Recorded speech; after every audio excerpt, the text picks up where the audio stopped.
요한복음 1장 6에서 13절 말씀입니다. 요한복음 1장. 태초에 말씀이 계시니라.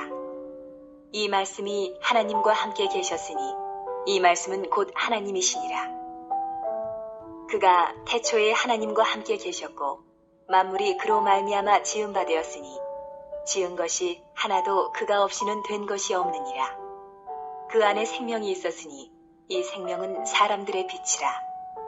빛이 어둠에 비치되 어둠이 깨닫지 못하더라. 하나님께로부터 보내심을 받은 사람이 있으니 그의 이름은 요한이라. 그가 증언하러 왔으니 곧 빛에 대하여 증언하고 모든 사람이 자기로 말미암아 믿게 하려 함이라. 그는 이 빛이 아니요 이 빛에 대하여 증언하러 온 자라. 참빛 곧 세상에 와서 각 사람에게 비추는 빛이 있었나니 그가 세상에 계셨으며 세상은 그로 말미암아 지은 바 되었으되 세상이 그를 알지 못하였고 자기 땅에 오매 자기 백성이 영접하지 아니하였으나 영접하는 자 곧 그 이름을 믿는 자들에게는 하나님의 자녀가 되는 권세를 주셨으니 이는 혈통으로나 육정으로나 사람의 뜻으로 나지 아니하고 오직 하나님께로부터 난 자들이니라. 사랑하는 형제 여러분, 4월 29일 목요일 새벽 묵상에 오신 것을 환영합니다. 지난 화요일까지 신명기 묵상을 마쳤고요. 어제부터 요한복음 묵상이 시작되었습니다. 요한복음은 예수님이 하나님의 아들 그리스도이심을 믿음으로써 예수님이 하나님의 아들 그리스도이심을 믿음으로써 그 이름을 힘입어 생명을 얻게 하려는 것이 목적입니다. 요한복음 기록의 목적입니다. 그래서 예수님이 어떤 분이신지를 요한복음 1장 1에서 5절에 알려주셨죠. 예수님은 태초부터 계신 분이시고 하나님과 함께 계시고 하나님이신 분이시고 말씀이신 분이시고 만물을 지으신 분이십니다. 그런 분이시기에 예수님이 주시는 구원은 흔들림 없는 구원이고 확신을 가지고 우리가 따르기에 충분하신 분이십니다. 예수님을 믿는 것만이 구원이고 생명이고 빛입니다. 예수님을 믿을 때 영원한 생명이 시작되고 예수님을 보면 나의 죄가 드러나고 나의 어둠이 밝혀져서 회개하며 빛 가운데 살게 됩니다. 그렇다면 구원은 예수 탄생 이후에만 있는가 하면 그렇지 않습니다. 예수 탄생 이전에도 5절 예수 탄생 이전에도 빛이 어둠에 비치고 있었습니다. 그 빛은 바로 구약성경이죠. 예수 탄생 이전의 빛은 구약성경입니다. 구약성경에서 하나님은 진리를 베풀어 주셨고 마침내 그리스도를 세상에 보내셔서 진리와 정의로 다스릴 것도 알려주셨습니다. 그래서 구약성경에 나타난 하나님을 믿으면서 예언대로 오실 그리스도를 기다리면 구원받는 것이죠. 하지만 이스라엘 사람들은 여전히 어둠이었고 율법이 비추는 진리를 깨닫지 못했습니다. 책을 보고 배우는 것과 그 책이 사람이 되어서 보여주시는 것은 차원이 다르죠.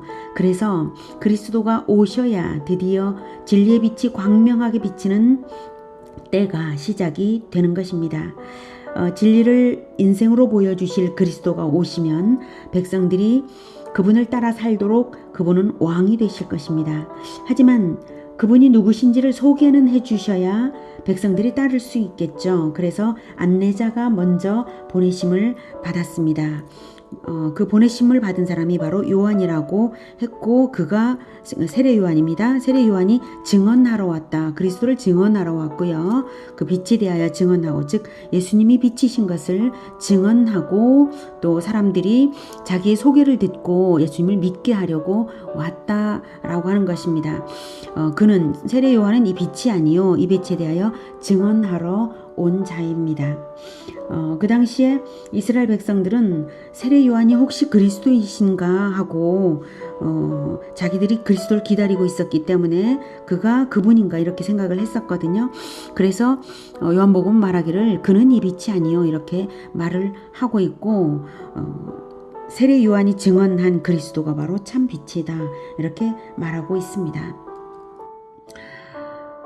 참빛 9절 참빛 곧 세상에 와서 각 사람에게 비추는 빛이 있었나니 구약시대의 그림자와 같은 빛이 아니라 완전한 빛을 비추기 위해 오신 분이 예수님이십니다.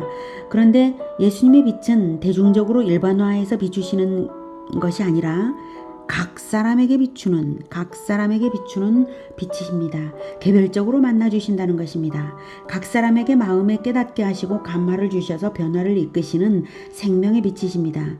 어떻게 예수님이 몸으로 오셨는데 각 사람을 만나주실 수 있는가 하는 것은 예수님의 공생애를 삼는 공생애를 깨닫게 하시는 성령을 그 이후에 예수님의 이름으로 보내어 주셨기 때문에 그것이 이루어지는 것입니다.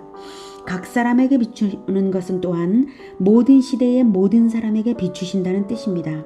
2000년 전 이스라엘에만 아니라 오고 오는 모든 시대의 모든 사람을 비추신다는 것입니다. 그리스도는 과거에도 율법과 선지자를 통하여 여러 모양으로 나타난 진리 그 자체였으며 성육신 하심으로써 신격이 인격이 되어서 인생으로 진리를 보여주시고 오늘날에도 성령을 통하여 계속 역사하시는 완전한 진리의 빛이십니다. 10절 그가 세상에 계셨으며 세상은 그로 말미암아 지은 바 되었으되 세상이 그를 알지 못하였고 여기서 말하는 세상은 하나님을 떠난 인간들을 말합니다. 하나님께서 창조하셨지만 인간이 죄를 범하여서 하나님을 떠났으므로 하나님을 알지 못하고 그래서 하나님의 것이 아닙니다. 하나님의 다스림을 받지 않으니 하나님 나라가 아닙니다. 하지만 하나님은 세상 백성들을 불러서 하나님 나라를 이루시려고 이스라엘을 선택하셨고 율법을 주셨고 왕 그리스도를 기다리게 하셨습니다. 은혜로 언약을 세우신 것이죠. 하나님 나라를 이루려고 말입니다. 그러나 정작 그리스도가 왔을 때에 이스라엘은 민족적 영접을 해야 마땅함에도 불구하고 민족적 배반으로 되갚았습니다. 11, 12절 자기 땅에 오매 자기 백성이 영접하지 아니하였으나 영접하는 자 곧 그 이름을 믿는 자들에게는 하나님의 자녀가 되는 권세를 주셨으니 이스라엘은 그리스도를 거부하여서 십자가에 못 박아 죽였습니다. 하지만 하나님은 언약을 버리지 않으셨습니다. 민족적 차원에서는 이스라엘이 그리스도를 죽였지만 개인적 차원에서는 이스라엘 중에 믿는 사람들이 있죠. 그들은 12절이 말하는 영접하는 자 곧 그 이름을 믿는 자들입니다. 그들에게는 하나님의 자녀가 되는 권세를 주셨습니다. 이것이 참으로 우리에게도 놀랍고 은혜로운 것입니다. 오직 언약을 받은 이스라엘 민족에게만 그리스도를 영접할 기회가 과거에는 있었는데 이스라엘의 배반으로 인해 하나님이 정책을 바꾸신 것입니다. 즉 기회를 누구에게나 대폭 확대하신 것이죠. 복음을 듣고 예수님의 이름으로 회개하여 죄사함 받는다는 것을 믿는다면 말입니다. 그래서 이스라엘의 남은 자들과 새로운 영적 이스라엘로 들어오는 자들이 모두 진정한 이스라엘이 되게 되었습니다.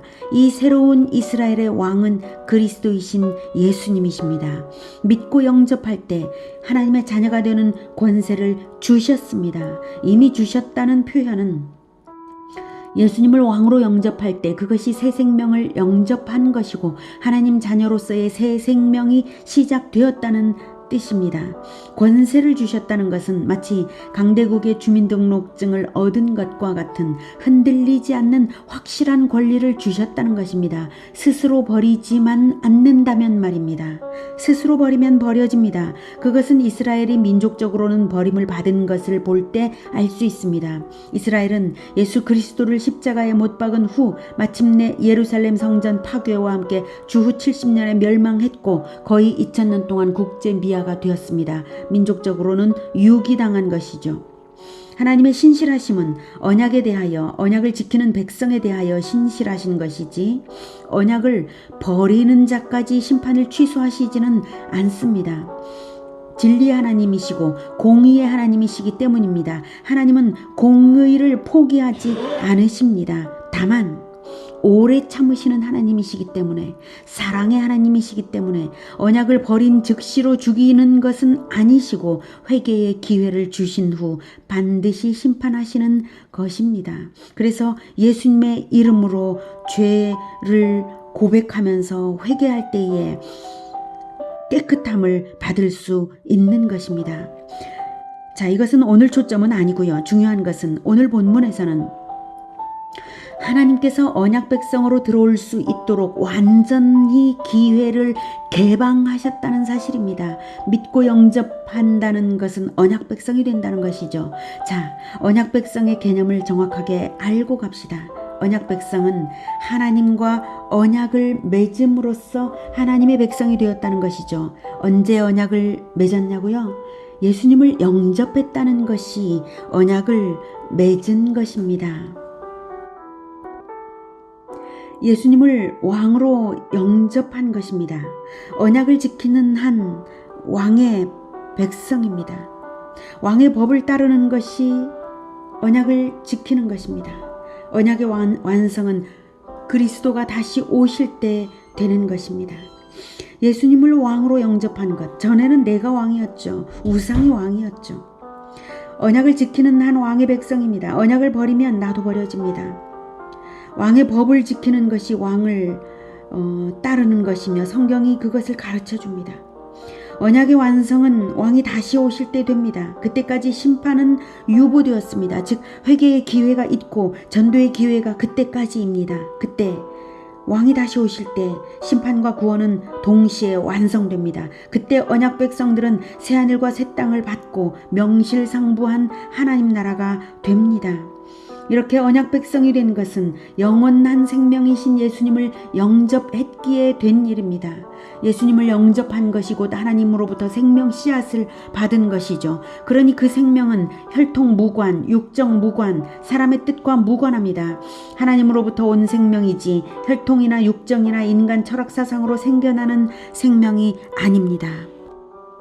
13절, 이는 혈통으로나 육정으로나 사람의 뜻으로 나지 아니하고 오직 하나님께로부터 난 자들이니라. 그러므로 예수님을 영접한 사람들 안에는 생명의 영이신 성령이 있습니다. 성령이 우리가 성경을 배울 때 알아듣게 하시고 생활할 때 바른 길을 인도하십니다. 그리스도를 영접하는 모든 자를 언약 백성으로 하나님의 자녀로 받으신 것은 이스라엘의 최초 조상인 아브라함을 선택하신 것처럼 우리 한 사람 한 사람을 그렇게 리더로 부르신 것입니다. 아브라함은 혈통과 가르침을 물려주어서 하나님 나라가 혈통을 통해 확장되었지만 우리는 혈통과 무관함으로 예수 그리스도를 믿고 구원받는 복음을 전해주는 전도와 제자화로서 하나님 나라를 이루어갈 수 있습니다. 자, 오늘은 이스라엘의 언약 배반을 계기로 하여 구원의 기회를 확대하시는 은혜로우신 하나님을 만났습니다. 하나님은 은혜를 확대 시행하지 않아도 되시지만 확대 시행하셨습니다. 우리가 하나님의 은혜를 잊지 않고 보답하는 가장 쉽고 좋은 길은 하나님의 이 은혜를 사람들에게 알려주는 것입니다. 알려주고 또 알려주는 사람은 그 은혜를 결코 잊을 수가 없습니다. 그리고 알려주고 또 알려줄 때 하나님이 가장 기뻐하시는 하나님의 영광과 하나님 나라의 확장이 이루어지는 것입니다. 우리가 사람들에게 하나님의 이 은혜를 알려줄 때 입술로도 알려주고 우리의 성품으로도 알려주고 우리의 언행으로 알려주는 것이죠. 우리를 자녀로 부르신 뜻이 거기에 있습니다. 복음을 알려주는 생활로 하나님의 은혜를 잊지 않는 언약 백성으로 살아가는 우리 모두가 되기를 축복합니다. 기도하겠습니다. 하나님 감사합니다. 우리를 언약 백성으로 부르시기 위하여 하나님의 아들 예수님을 보내주셔서 언약의 피를 십자가에서 뿌리게 하셨습니다. 그 언약의 피를 우리가 성찬식 때 마시고 우리가 살았습니다. 예수님의 죽음으로 우리가 생명의 씨앗을 받아서 살았습니다. 하나님의 자녀가 되었으니 이 은혜를 우리가 결코 잊지 않고 하나님의 은혜를 사람들에게 증거하겠습니다. 우리가 입술을 벌려 복음을 전해주고 또 하나님의 자녀인 것을 우리의 언행으로 나타내는 삶을 살겠습니다. 주님, 우리로 하여금 성령으로 충만케 하여서 우리가 성경을 읽을 때마다 깨닫게 하여 주셔서 우리가 살아가면서 하나님의 아들임을 나타내게 하여 주시옵소서. 우리가 그렇게 살아가겠습니다. 주님, 감사합니다. 예수 그리스도 이름으로 기도드립니다. 아멘.